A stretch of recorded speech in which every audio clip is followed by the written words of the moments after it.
Before going further, I would like to highlight a bit from Sir's illustrious journey and contributions in the field of compilers program analysis. Dr. Uday Kherkar is professor at the CSE Department of IIT Bombay since the year 2009. Sir in 2023 had been recently awarded Professor SP Sukhatme Teaching Excellence Award, and he has been working in the field of areas of program analysis for over 2 decades and have published various papers on topics like interprocedural data flow analysis, heap preference analysis, pointer analysis, and more. Currently, Sir, along with his team, are working on some interesting and challenging problems like context-sensitive SSA, interprocedural and precise pointer analysis. I would also like to highlight that Sir has been integral in setting up GCC Resource Center at IIT Bombay, where a lot of interesting research had happened. And I would like to end this brief summary by sharing a bit from my personal experience of learning from Sir and working with Sir. So if you get to work under Sir's guidance, you are exposed to all kinds of interesting and challenging problems. But most importantly, Sir helps you realize your full potential, and he will make you understand complex concepts in a very easy way, and thereby you realize your full potential. Having said that, with a virtual round of applause, I would like to welcome Sir to this very special edition of LLVM Social Bangalore. And over to you, Sir. I'll stop sharing.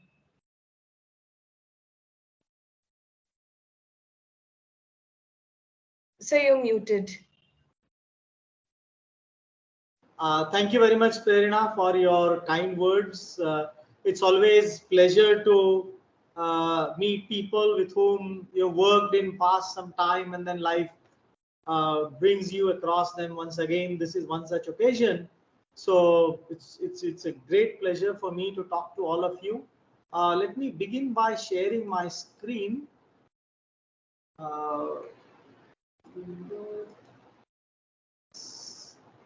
Is my screen visible now? Yes, sir. Okay. Thank you very much. So what I will do is I will switch off my video, and because this is in full screen mode, I may not be able to see the chat. So I will request someone to ask questions. In fact, I would encourage you to stop me at any point of time and ask any questions. Let this be as interactive as possible. I have plenty of slides, but the goal of this talk is not to cover all the slides, but my goal is to reach out to your hearts and minds and have detailed discussions with you to the extent it is possible around this topic. So please feel free to ask me questions. I also noticed that I had prepared a 1-hour talk. I will try to now curtail it now that we are starting about 15 minutes late. So I will try to adjust things online. But in any case, regardless of that, please feel free to stop me at any point of time and ask questions. So today I want to share with you something that has puzzled us for a very long time. As the title suggests, there is something that people have many different views about, and different views don't seem to talk to each other. Different views don't seem to be compatible with each other, and we set out to fix this problem, and we thought that we should be able to understand and explain first to ourselves and then to others as to what is this all about. So this is about context sensitive interprocedural data flow analysis. So here is an outline of my talk. We'll begin with overview and contributions, and then we'll talk about introduction to interprocedural data flow analysis. I'll try to keep it as brief as possible, and I'm going to present a unified model of context sensitive interprocedural analysis. I don't want to get into too many technical details, but whether we like it or not, there are formal rigorous statements being made in the form of equations. I'll try to bring out intuitions as much as possible, and I will not try to hide behind mathematical symbols. And then we will conclude the talk. So, an important disclaimer is is warranted. Our use of the blind man metaphor is only to highlight the difficulty of a non-expert reader in forming a consistent and coherent view of these methods. It's not a judgment on the designer of methods. So the story is something like this. There are several methods of interprocedural data flow analysis, and in my course I select some 2 or 3 of them and I teach those 3 methods. But when I ask my students to read up so many other different methods, it becomes very difficult to understand the methods because they seem very different from each other.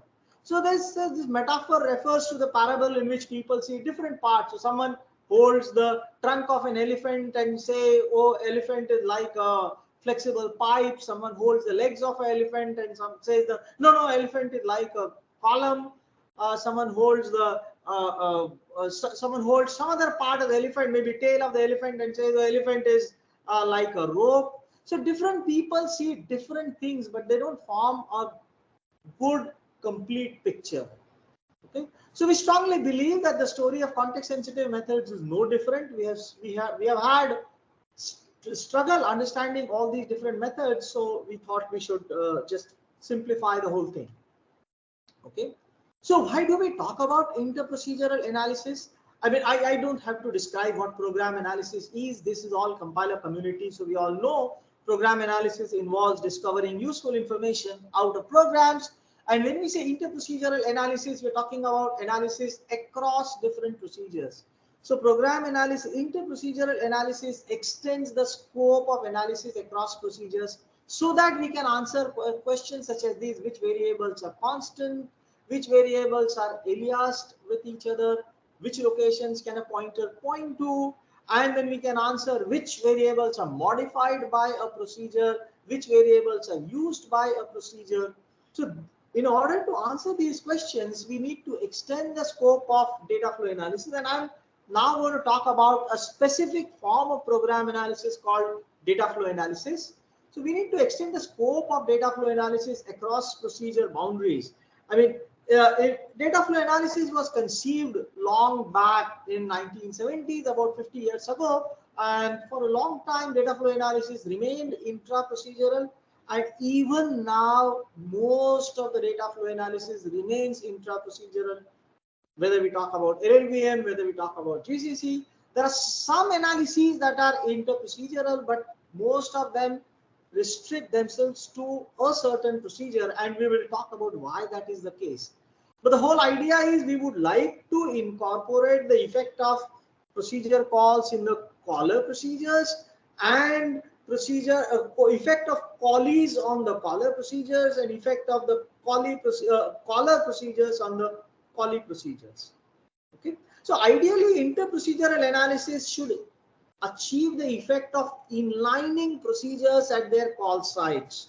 So what I mean by that is, whenever there is a procedure call, in principle we should be able to either inline the procedure by suitably renaming the variables, or at least clone the procedure to a different copy which represents only call from there. And then when we perform the analysis, that is what ideal interprocedural analysis should be. And one important difficulty here, apart from practical difficulties of scalability, is of course how do we handle recursion? Because in case of recursion, we will end up infinitely, we'll end up inlining a procedure infinitely, and it will not never terminate. And yet interprocedural analysis should be able to achieve this effect. I'm not suggesting that we should inline procedures at the call sites, though that's all that most of the compilers do at this stage, of course in limited situations. So interprocedural analysis is characterized by context sensitivity, and I need to give you at least a working definition of what I mean by a context. A context is an abstraction that is used to distinguish between different invocations of a procedure. So we're talking about a procedure P. It is called from multiple places. When it is called from some place, maybe the value of a variable is 10 for that particular call. For some other call, maybe the value of variable is 20. So I should be able to distinguish between these two invocations. The invocations that produce the same value may be treated alike because there is really nothing to distinguish one from the other. But the whole idea is to be able to distinguish between different invocations of the procedure, different invocations of a procedure. And this is the holy grail of context-sensitive interprocedural analysis. There are many ways of defining a context. Context can be defined syntactically. For example, we can say a call chain is a context. Every call chain reaching a procedure is a distinct context. So this is, I use the term syntactically defining was just a sequence of call sites that you have encountered in reaching a procedure. Alternatively, context can also be defined semantically, and we will see examples of these using data flow values, or it can be left implicit. For example, when we do call inlining, we're still getting the effect of context sensitivity, but context is left implicit. We are not saying this particular thing is called a context. So what has happened in past is context sensitive methods have been defined algorithmically. And it is understandable because scalability of these methods, efficiency of these methods has been a prime concern. We don't want simply a mathematical definition that we cannot use practically. But what has happened is in search for scalability, we have got neither scalability nor declarative description of what we do. And we have different algorithms. It's like, you have a quick sort algorithm, you have bubble sort algorithm, you have merge sort algorithm. How do you compare these algorithms? How do you say bubble sort, quick sort, and these are easy to compare because they are easy to understand? But when we talk about context sensitive methods, they are very different from each other. I mean, if you ask someone, here is a quick sort and here is bubble sort, tell me, how do you argue? How do you say that quick sort and bubble sort are doing the same thing? That is something very hard to describe. And that's exactly what has happened in context sensitive methods. So the thing that we were troubled with is the following. All of them are supposed to solve the same problem, and yet they look very different from each other. So how do we understand? How do we compare them? How do we see which one is better than the other one on which factor? How do we take good features of one method into the other method? In order for us to be able to do all of it, we have to be able to put them on the same platform. We have to somehow make them comparable. And this is what our unified model does. What our unified model does is it defines the essence of context sensitivity. It comes up with a precise definition. Tomorrow, if someone says, I have a context sensitive method, you should be able to check it against our model. If it cannot be described using our model, then it is bringing something very new which our model has not thought about, or perhaps there is something wrong with the algorithm. So this is what we have tried to do. So our model opens up a spectrum of many possibilities. So what it does is it achieves this by uncovering the hidden notion of context in some methods. It facilitates insightful comparisons between different methods. It facilitates cross-fertilization of ideas and interesting improvements in methods. It allows formalizing a mechanism of modeling the interplay between different requirements of context sensitivity. It provides well-defined soundness and precision criteria. This is another difficulty. When you have different methods, how do you argue about their soundness? How do you formally argue that yes, they are sound? How do you formally argue about their precision? That becomes very difficult when everything is left algorithmic. So let me now come to the introduction to interprocedural analysis. And as I said, please feel free to pause me at any point of time and ask any questions.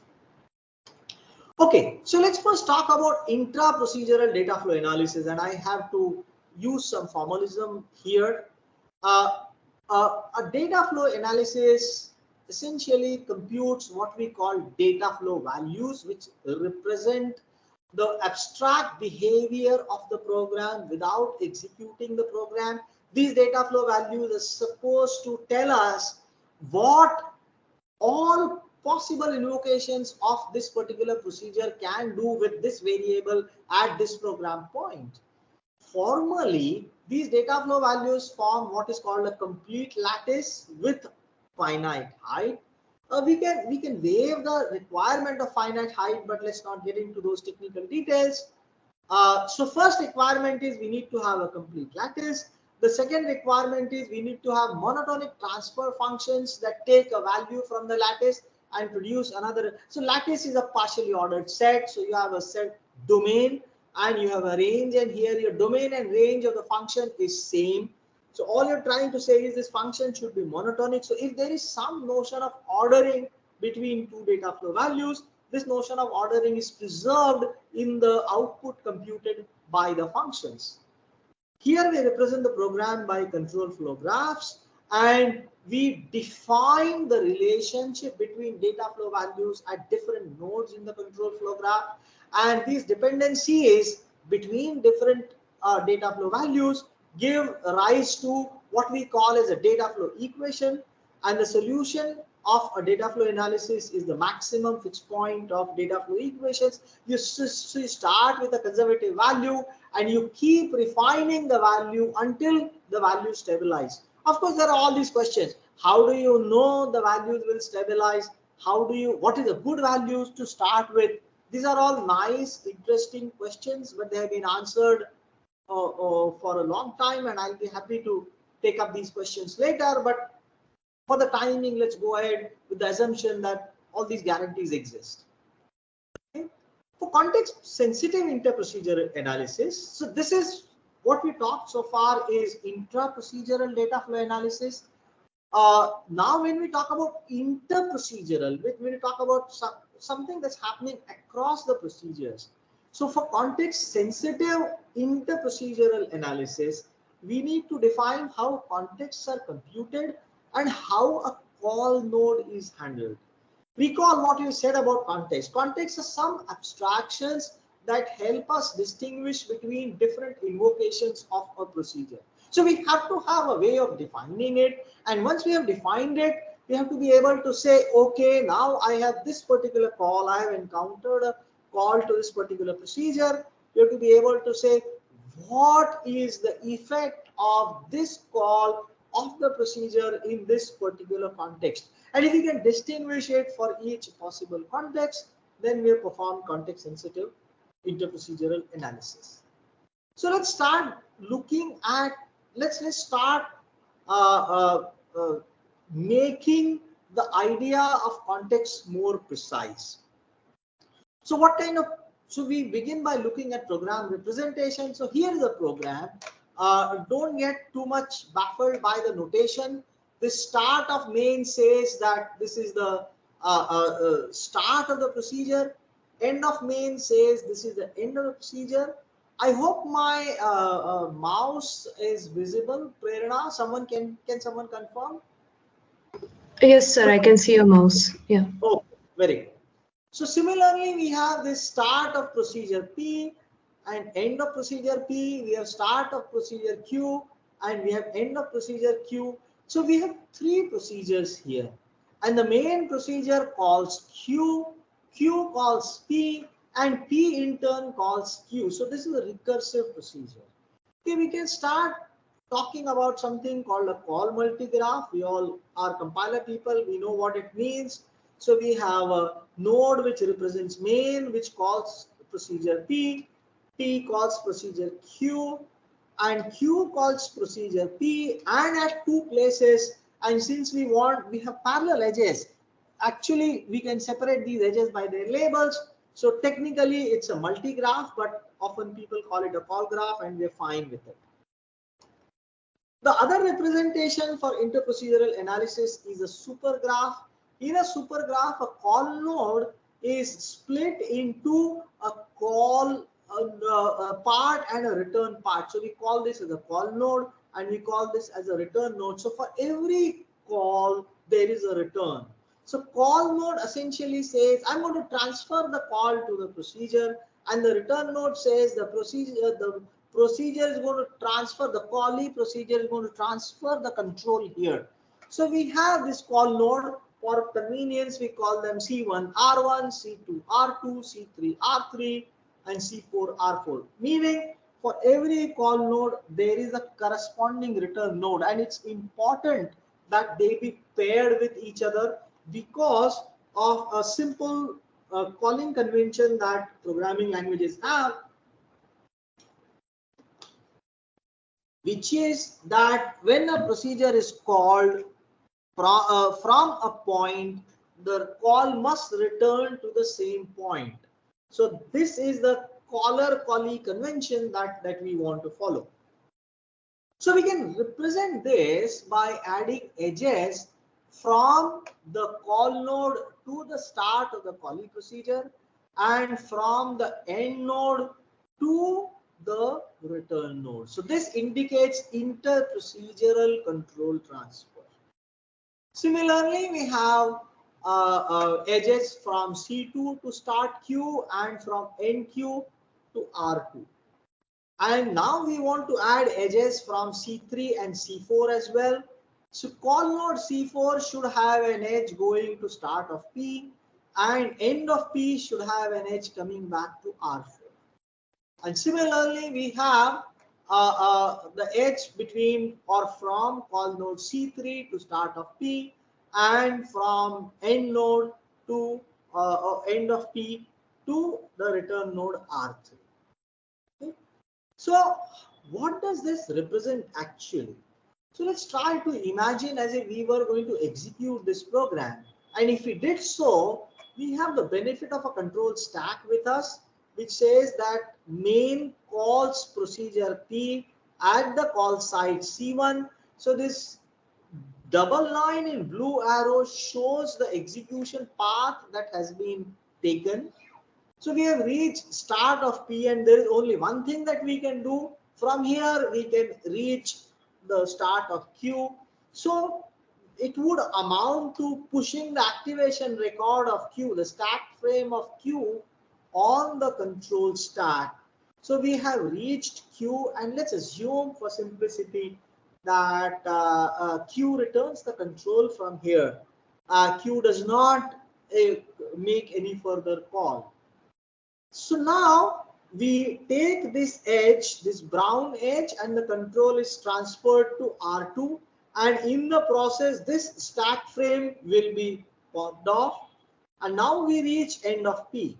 And now the question is, there are three outages of P. Which outage of P we should be taking?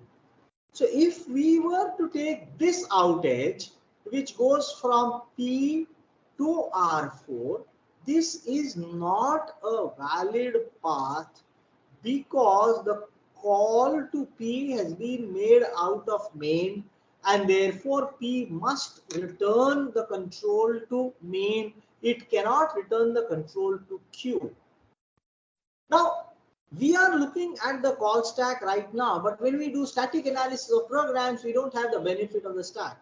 So when we do static analysis of program, if we are traversing a path like this, computing data flow properties, and when we reach here, the question that we have to answer is, from the end of a procedure, where should we go? How should we extend the path?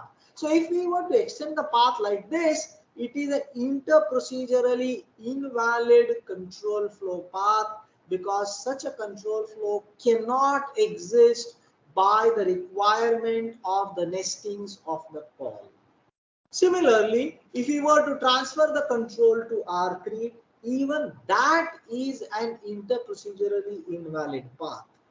We should be transferring the control to R1 and not R3 and R4. This is the only interprocedurally valid path here, and we have to do that without the benefit of the call stack.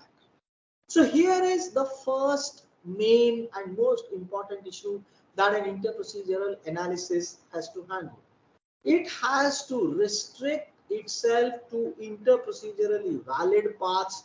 By default, it can cover interprocedurally invalid paths, which leads to context insensitive analysis, because then the analysis of a procedure is not sensitive to the call to the context from which the call has been made.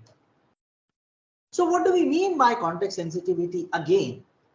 If we have this procedure R being called from two procedures S and T, we would like to say that when the call from S is made, we would like to traverse only this path.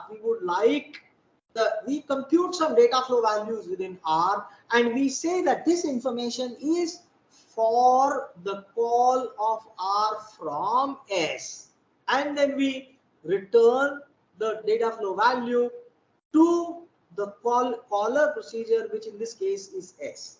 This is an interprocedurally valid path. Similarly, if the call were to be made from T, we should say that this is the abstract information within procedure R for the call made to R from procedure T. This is also an interprocedurally valid path. However, if you're not sensitive about this, we might start analyzing for a call from S and might extend the path so that the control is returned to T. This is interprocedurally invalid path. If I may pause here and say that any compiler, any production compiler that does any interprocedural analysis at this stage, almost all of them, to the best of my knowledge, perform context insensitive analysis. They traverse interprocedurally invalid path leading to imprecision of information. Okay, so here's another view of context sensitivity. So I have a procedure, it has a start and end, and there are multiple interprocedural paths reaching the procedure. Let's say the colors show different values. The data flow value coming from the red path is X, from the blue path is Y, from the green path is Z, and then analysis of this procedure gives us the value X prime, Y prime, and Z prime.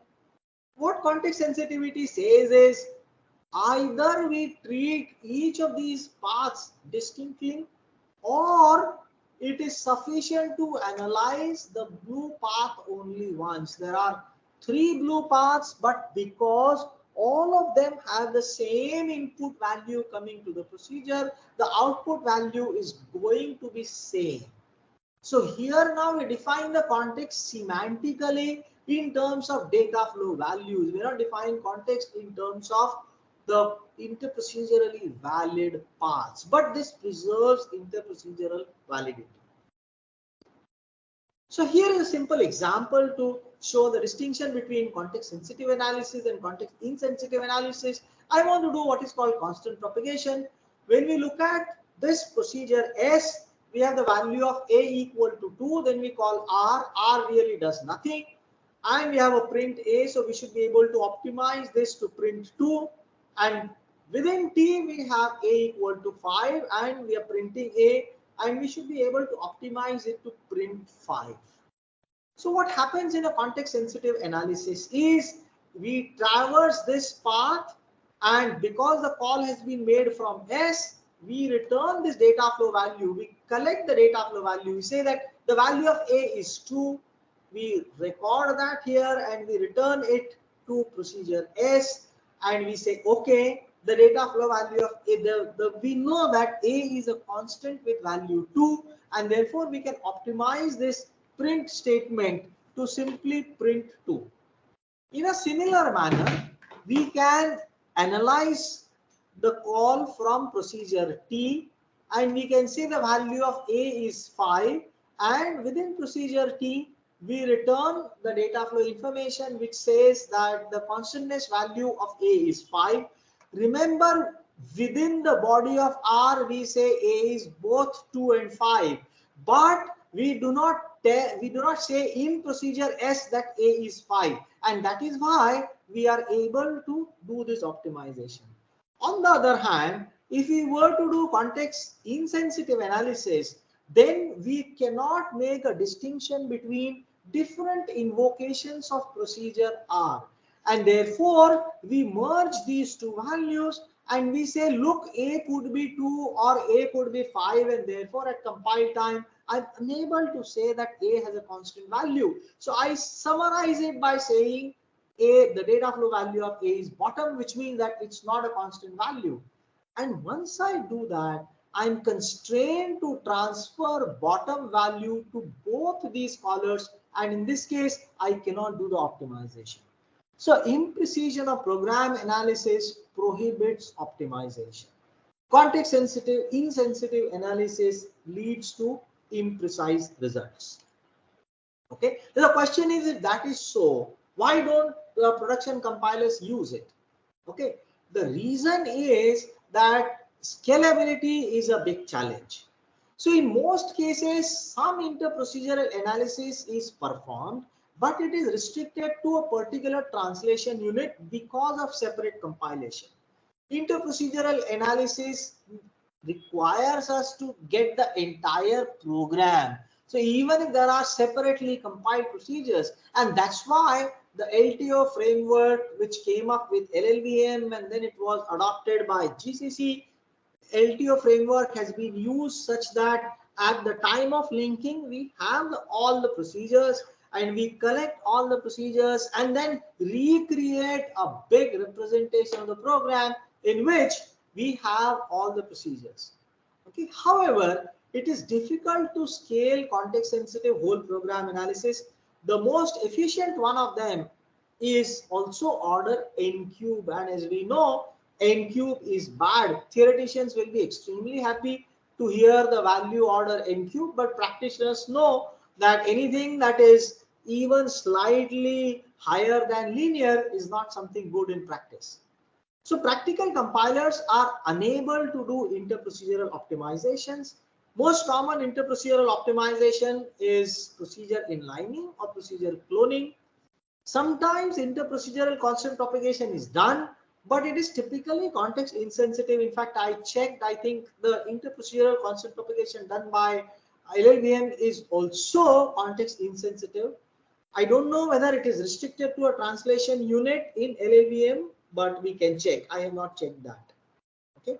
So the whole point that I'm trying to come to is that there is a need to translate research results into gainful practice, and that's what we have been trying to do at IIT Bombay. And the first step was to understand what is context sensitivity. So let's come to the unified model of context sensitive interprocedural data flow analysis. So here, when we talk about context sensitivity, we say that the effect of inlining, we want to achieve the effect of inlining.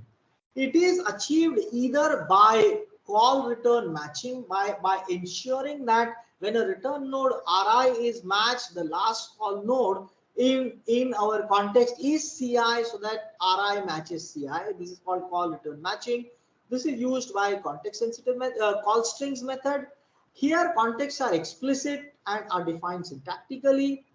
Otherwise, similar to otherwise, there are these bottom-up sub methods called functional method, which computes the summary of a procedure and incorporate it at the call point. Here contexts are left implicit and summaries are inlined.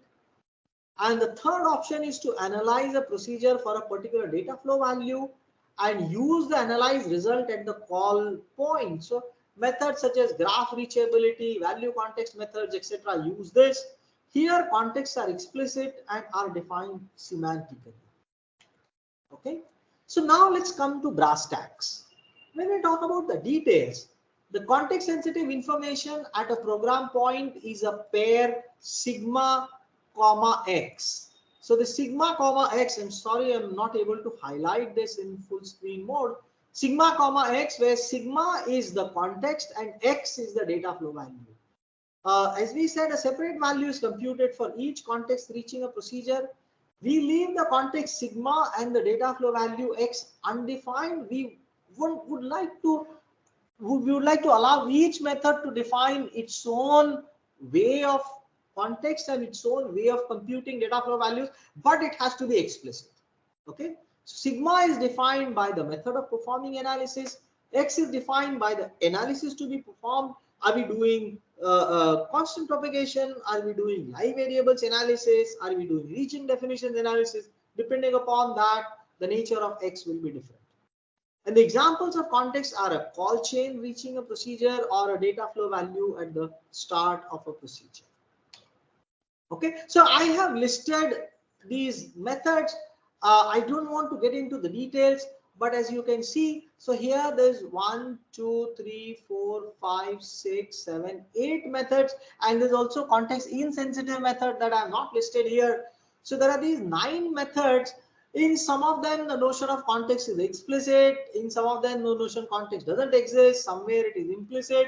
Somewhere we use call strings, somewhere we use data flow values, somewhere we use combination of them, somewhere we use only call site, somewhere we use sequence of unfinished calls, and some of them traverse the call graph bottom up, some of them traverse top down, some of them do call return matching implicitly using context, some of them use context transition diagram, and where the context is implicit, this context matching is done by the algorithm. There's nothing very specific which says that here I am matching the context. So these are different methods, and they have many different features which are very difficult to compare with each other. So even if we talk about the essential features, it's very difficult to compare. I mean, I don't want to go into the details of these methods, but these are the methods that people are aware of when it comes to context sensitive method. But the whole point is the following: there may be these 8 or 9 different methods, but all of them do the same job, all of them do the same task. So there has to be something common to them. So we cannot say that they are. I cannot. I mean, there has to be some way of comparing quick sort with a bubble sort. And one way of saying it is to talk about what is the task that they perform. And the task that they perform is both of them are supposed to take an array of values and are supposed to give us sorted values. This is the beginning point. This is a specification of what they're supposed to be doing. But what are the features in them? How do they do it? So that's what we try to come up with. We try to define something called a unified model for context sensitive analysis. So we are essentially saying that the key insight is the following. We have a context, sigma, and we have a data flow value x, which means that any model that we try to come up with, every method of context sensitive analysis must have something to do with sigma and something to do with x, and that's what we try to explicate. So for computing values x, we define something called abstract value structure, and for computing the context sigma, we define something called abstract context structure. And these structures are defined by these particular functions and values in them, and I will explain them one by one to you. Okay, so here is the picture that we had seen. There is a call to R from main as well as from T. Of course, from main there has to be a call to T as well, but that does not matter at this stage. So we want to get the inlining effect. So we begin by saying at the start of the main, there is this initial context sigma 0 and initial value v0. Each method is free to define what is sigma 0 and what is v0, but there has to be a definition of sigma 0 and v0. This sigma 0 comes from the abstract context structure. So A is the set of all abstract context. Sigma 0 is the initial abstract context. This V0 comes from the abstract value structure, where M is the set of abstract values, and it may be different from the underlying data flow value. So we need a projection function which says from the abstract value M, how do I get the data flow value that I wish to compute? So this is a projection function, and each method must define this projection function. And there is this initial abstract value V0, which holds at the start of the main procedure. Now, so this is the projection function, and now we come to a call point sigma 0 v0. Sigma 0 is the context, v0 is the data flow value. Now within the callee procedure, let's assume that the context is sigma 1 and the context is v1. How did I get sigma 1? I don't know. It depends on the method. I don't insist on a particular way of getting sigma 1 from sigma 0. All I say is sigma 1 is computed by this next context function, which is associated with call side CI. So to this function of call side CI, you give sigma 0 and it gives me sigma 1. Each context sensitive method must define this in context function within the abstract context structure. So that's how we obtain a new context. Okay. And this v1, how did we get v1? So there is this eta call, which is a function which computes the data flow value at the callee from the data flow value at the call. And again, this is interprocedural abstract flow function for the call node. This must be defined by each method. So now, what is in context? What is eta call, eta CI call? It depends on the particular method. It could vary from one method to the other method, but each context sensitive method must define it. So we get somehow through our analysis, we get sigma 1 v2. How did we get v2 from v1? So there is a theta, there is an intra-procedural abstract flow function which says, given an abstract value, how do I compute the next abstract value? And this typically comes from the analysis. The context sensitive method has nothing to do with that. Okay, and then we reach the end of the callee procedure and we have sigma 1 v3, and we want to transfer this value to the callee. Within the callee, the context was sigma 0 because the call to R was made out of sigma 0.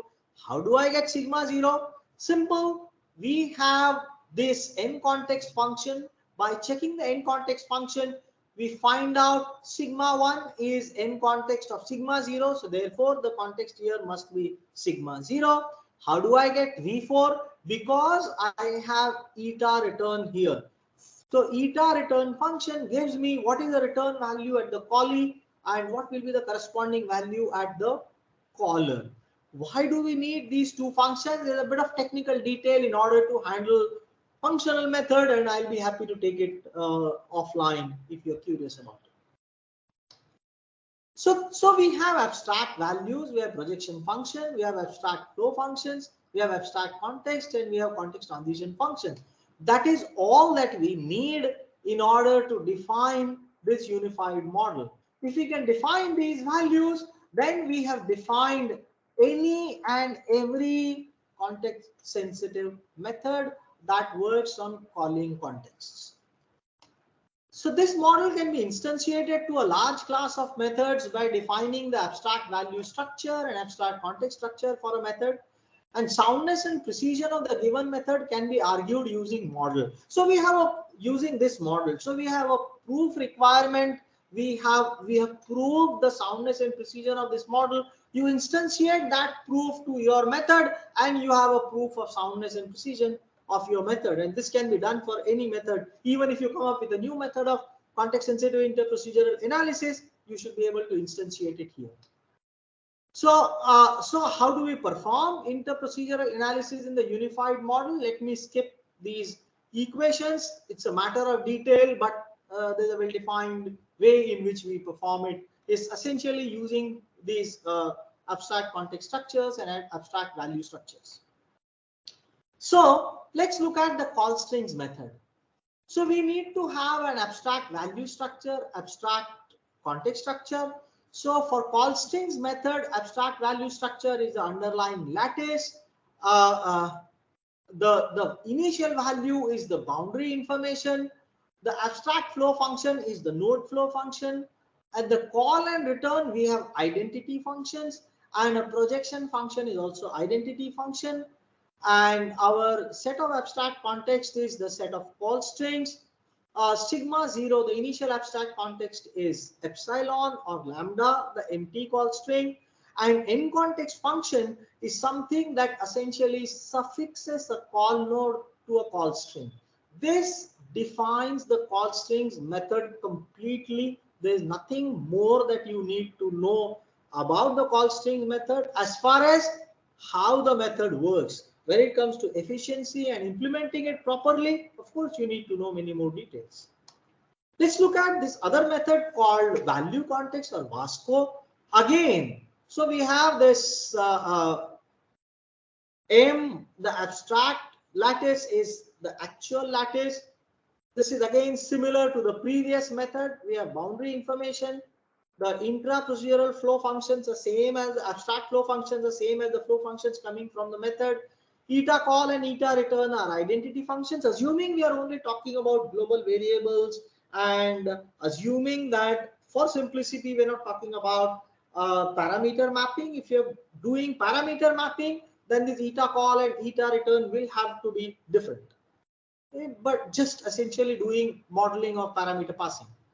And then there is this projection function, which is identity. And what this method does is, again, abstract context structure here is the lattice. In call strings method, this was call strings. Here, the data flow values are the context, and therefore the initial value is the boundary information, and the context is defined by the data flow value reaching a particular call node. So that is the in context function. And then there is this context insensitive method. So let's say I want to talk about context insensitive method where I don't do anything, I don't maintain context. Well, the abstract value structure remains same as before. However, our set of abstract context is a single context lambda, the empty call string. Initial context is lambda, and in context sigma is lambda. There is only one context, and that describes what a context insensitive method does. Okay, so this is the full list of the methods. We listed different methods. So abstract context structure for different methods are defined like this. As you can see, there is a one-line definition.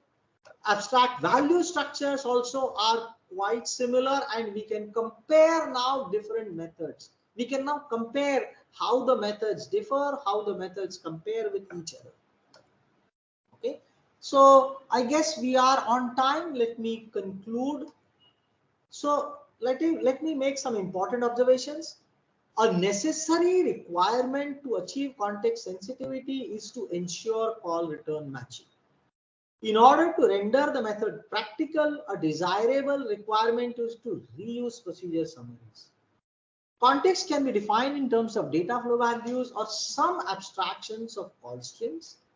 The use of data flow values to form contexts enables reusability of procedure summaries, because you could have same data flow values coming from different call chains, and then you don't need to make a distinction between those call chains. You can reuse the summary that you had computed before. Further observations: call return matching may be done explicitly through an abstract context structure, thereby keeping the abstract value structure simple. This is an analysis of the model. I don't want to get into details here, but I'll be happy to talk about it offline. So if we keep a simple M which coincides with L, then we need a complex mechanism of call return matching. And that is the reason why call strings method looks more complex, because its M is simple. On the other hand, if we keep a simple mechanism of call return matching, then M has to be much richer, and that is why functional method can leave the context implicit and then take the burden of call return matching. Okay, and then this leads to many interesting observations. IFDS method is a generalization of restricted context method. Vasco value context method is a generalization of IFDS methods. IFDS method is more efficient than value context method, because in IFDS contexts are set in set D rather than in the power set of D. So value context requires the context to be defined in the power set of the data flow values. And value context method uses something called context transition graph, but now we realize that that is not required. We can compute call sequences on the fly as is done by the IFDS or graph reachability method. So we can perhaps change the Vasco method to improve it. So these were the main observations, and what is the related work that we are doing at IIT Bombay.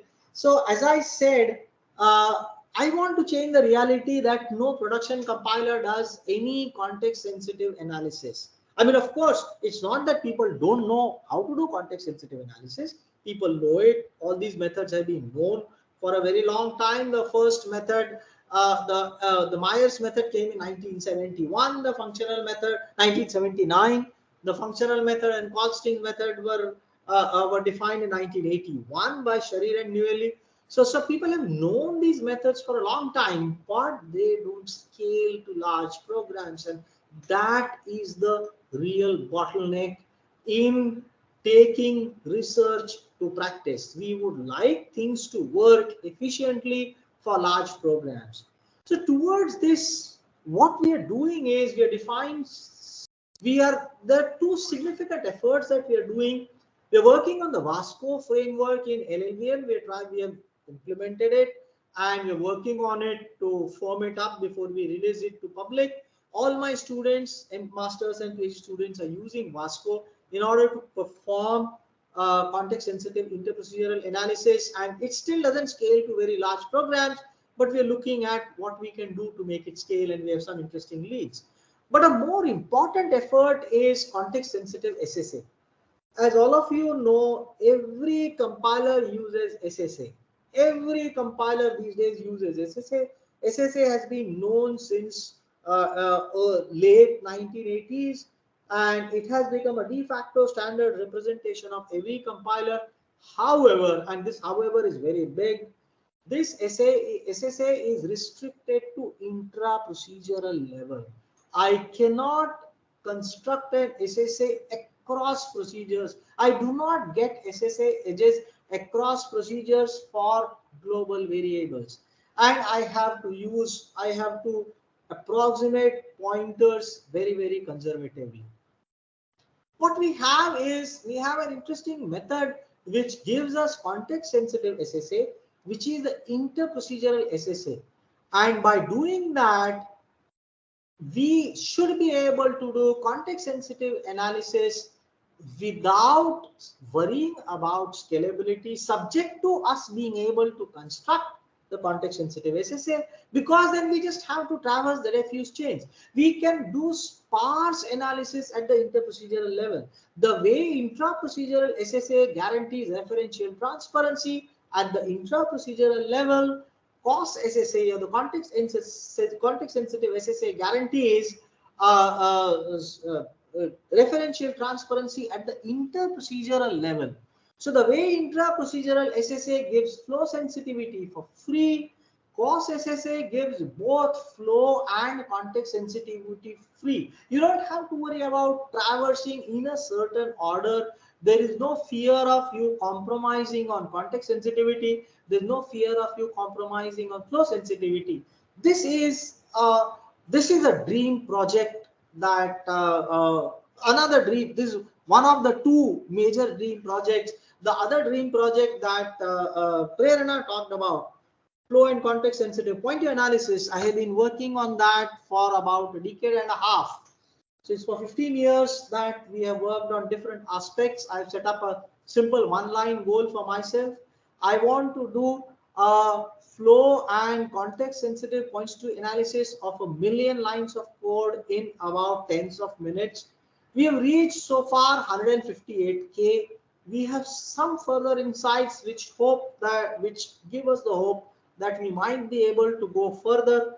We are nowhere close to the goal that I had set for myself 15 years ago, but that's okay. In the process, we have understood points to analysis far better. We have understood intricacies of pointer analysis, and we have come up with some very nice methods invented by my PhD students. So just to conclude, context sensitive methods have been defined using different formalisms and hence appear as algorithms that are very different from each other. We have presented a unified formalism to model context sensitive analyses by distilling the essence of context sensitivity. And the unified model provides a clean separation between computation of context and computation of data flow values. And this has been the problem with understanding all these methods. We instantiate our model to many known context sensitive methods. Our model facilitates declarative specifications of context sensitive methods. It facilitates insightful comparisons between them, and it facilitates reasoning about their soundness and precision. So there is a need to translate research results into gainful practice, and this is what drives the work that we do at IIT Bombay. And I come to the end of my talk. This was a joint work with Swati Jaiswal, who was my PhD student. She's now an assistant professor at VNIT Nagpur. And my other partner in crime is Alan Mycroft from University of Cambridge. This paper was published in the ACM Computing Surveys 2 years ago. So that is all that I have to share with you, and I will be happy to take questions. I have taken maybe 8 minutes more, but I hope I can be excused for that. I'll be happy to take questions. I see that there's some things in chat. Okay, yeah, we can't hear and now we can hear. Yeah, so yeah, any questions? I'll be happy to take the questions. Professor, this is Venkat. So I have a question. How is extendable to object-oriented programs? This works for object-oriented programs. You brought in a very interesting question. There is this method of context sensitivity called object sensitivity. It turns out that for object-oriented programs, the context is defined by the call site, of course, from where so you have, let's say, x arrow f. In C++, x is the pointer to an object and you're calling a procedure f. So the context is defined by the call chain reaching there, but also defined by the class of the pointee of x. Because x might point to class A, in which case you are invoking function of class A. X might point to class B, in which case you are invoking a different function. Which means that here the context is defined by a combination of data flow value of pointer analysis and the calling context. So we can extend this model to object-oriented programs as well. The only thing is then A and V that we have defined, there we have to bring in pointer analysis. In the absence of pointer analysis, we will not be able to define this unified model. And therefore, in order to not complicate the matter, we had a page size restriction of 35 pages. So therefore, we kept object sensitivity and object-oriented languages outside of this. But yes, I hope you can see that once you know the class of the pointee and once you know the call site, that is sufficient to define the context. Yeah, thanks. That explains. I have a question, Professor. Sure. I'm Aditya. Yeah. So when we define a context at a call site, does it also include the environment? When subsequent call to from the subsequent edge call edge will have different, like the context can be mutated based on the environment also. Okay, very good. So it depends on the particular method. So if you're talking about call string method, the environment is defined by the data flow values that you compute, and call string method will look at a call chain. So if call chain is same, the context is same, but the data flow value in the context has changed. On the other hand, if you use Vasco, the value context method, there the context is not defined by the call chain, but the context is defined by data flow value. So if you get a different environment, then you get a different context. So it depends on the particular method. The end context function should tell you what happens when the environment changes. So in call string method, the context does not change, the data flow values change. in value context, in IFDS, in IDE, in function, no, even in functional method, the context do not change. Only leave aside functional method, in IFDS, Vasco, in all these methods, the context would change because they depend on the environment. Yeah. Okay. Makes sense. So I guess that's why one of the examples that you shared works, because we are kind of assuming that those functions are like pure functions. Because when we have same input, it will always give the same output, right? No, okay. Pure functions in the sense that the code does not change. That's what I meant. Code does not change. That is okay, but based on the environment, it can return different values for the same input in different situation, right? No. Yeah, it can, because what we are assuming there is that arguments are the only thing that can change the behavior of the function, right? We are not assuming that. The environment is including global variables. So if a procedure changes global variables on the inside, then the environment has changed. Yes. Right? So environment yes. includes this. This is a stateful thing. So environment includes the state. Right? Yeah, so that means context is including the environment also. Yes. No. Okay. It depends on the method. In the value context method, when you use the same, so okay, I now understand where you're coming from. So when I say same input, same output, this is for the methods that use the data flow values at the context, not for call string method. For call string method, we cannot say that, you got the same call chain, you got X earlier, now you're going to get the same value. For the call string method, we cannot say that. Yeah. Because call string method does not look at the data flow value. So for the contexts that are defined using environments, where the environments include any state change that the function could have done to a global variable, then for the same environment, you're going to get the same value. Not for call string method. Okay. Okay, makes sense. Yeah, now it is. One more thing I wanted to share was there is a library by Facebook Meta. It's called Sparta, and they do interprocedural context sensitive analysis. It's a production analysis engine that powers the. That is based on infer, right? No, it's called Sparta. SPARTA. Can you just mail me the link of it? I will take a look at it. Yeah, we can. Yeah, so that you might want to look at it. Maybe there is something interesting. Sure, I will definitely want to look at it. Definitely. Okay.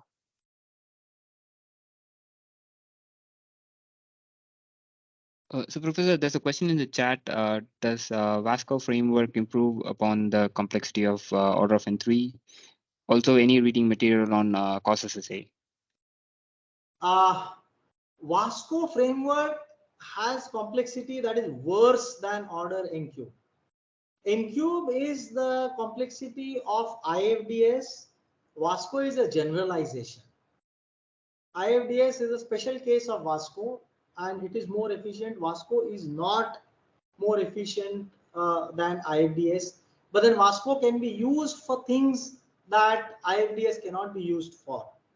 So that is the first answer. Reading material on cost SSA, I wish I could give you.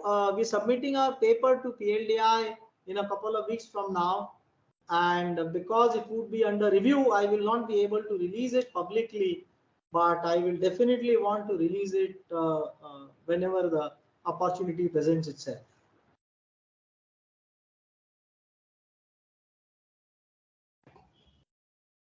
I had maybe a very basic question. So you were talking about separate compilation and LTO. So where is context sensitive analysis more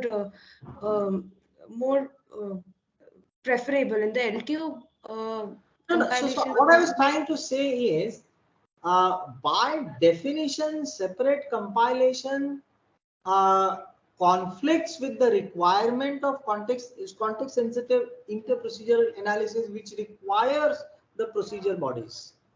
Separate compilation says I want to compile the callee separately and the caller separately, and if that's what we do, then we cannot do interprocedural analysis.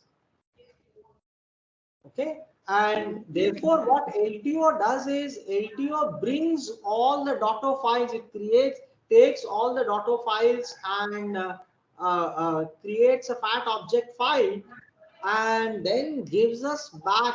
I don't know about LTO in LLVM, but I know about LTO in GCC. But LTO in GCC has been adapted from LLVM, so I believe they should be same. So what we eventually get is a collection of procedures, all procedures in the program, and then we can perform the analysis. So that has been one of the other hindrances in interprocedural analysis, that you need all procedures. Whereas intra-procedural analysis, you can perform analysis of separate procedures, which goes nicely with the idea of separate compilation. So partial, if you have partial context, then that will not be very, I mean, you cannot do partial context sensitive interprocedural That's analysis. what interprocedural analysis at the translation unit level does. Okay. And people have not found it very useful. They found some uses, but not it. And that's one of the reasons why the compilers don't do it so aggressively. I mean, so there are these issues. The evidence that they seem to get is not very compulsive. Doesn't seem to be useful because they are doing it on a restricted version. And why are they doing on a restricted version of the program? Because it doesn't scale. So it's a chicken and egg problem, because you can't scale. Therefore, you are getting things that are imprecise, and because you are imprecise, you're not very interested in looking at what can be done. Okay. And maybe I can just ask one last question. Over the whatever research results that you have got, so which optimization has benefited, the optimization or data flow analysis has benefited the most from interprocedural context? When we looked at constant propagation using COS SSA, we found up to 70% more opportunities of constant propagation, interprocedural constant propagation, when compared to the context insensitive analysis. Okay, that's a very good number. Yeah. But again, the issue is how much we are able to scale the construction. So again, I won't say that this is the last word and everything is done. There's a long way to go. Lots of things need to be done. So for example, right now we are unable to scale it to, we're using spec benchmarks. We are unable to scale it to GCC and GoBMK. And that's because they have large cycles of recursion. And our construction method needs to be improved for handling recursion. It handles it correctly, but it does a lot of extra computation. So that would have to be our next work as to how we can handle recursion better in construction of COS SSA. Okay. Thank you for the answers, sir. So thank you very much for asking these questions and for attending the talk. I hope you found it a slightly different way of looking at things from what you people have been doing. It was a pleasure to talk to you, and I look forward to getting further opportunities of talking to you. Hello, Professor. Do you have some time? Yeah. Just one question. Sure. Yeah. So if you consider scope of a single procedure, and since flow sensitivity deals into the deals in programs, the instruction sequences, but most of them get hindered because of calls, function calls. So right. can we say so context sensitivity has to has to be brought into the picture in this case. So can we say flow and sensitivity is kind of useless if we don't consider context sensitivity? Effectively, yes, but what practically people do is they restrict flow sensitivity to local variables, and therefore they say, look, unless address of my local variable escapes, call cannot do anything to it, and therefore compilers use flow sensitive analysis also. That's the reason why SSA at the intra-procedural level works. It's restricted to local non-address taken variables. Of course, in LLVM, we have this memory SSA which tries to infer if the callee procedure is doing something very, very approximately, very conservatively, tries to infer if callee procedure is doing something to an address taken variable. But by default, SSA is restricted to local non-address taken variable, and it's been very successful at it. But otherwise, you're right. When you talk about global variables, any context sensitive analysis in the presence of calls is useless, because you will have to assume that the callee procedure can do anything with my global variable. So you'll have to basically kill all information that you have discovered about the global variables.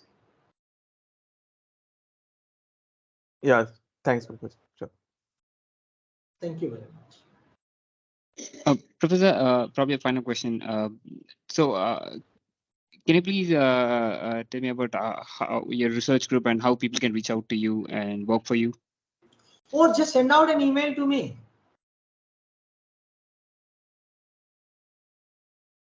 I will be happy to talk. If there is a set of people who want to talk to me in greater details about what we can do together, we can set up a call with the interested people. You can reach out to me, you can contact Prerna or whatever, and I'll be happy to discuss with you how we can work together. I'm always in lookout of people who are interested in doing something beyond the normal. Yeah, thanks, Professor. Yeah, thanks for the enlightening talk. Yeah, thank you. Yeah, thank you very much. Thank you, sir. So maybe we can conclude this meetup. Sure. With your permission, sir. Yes, okay, yes, sir. sure. And okay, we look forward to more sessions, more collaborations with LLVM Social Bangalore and you. And thanks to all of. Yeah. Thanks to everyone who have attended it, and any questions we can always reach out to sir. We will share sir's email address also, and I think Pradeep also asked a very nice question. I think it's a great opportunity to work with sir on complex and challenging issues.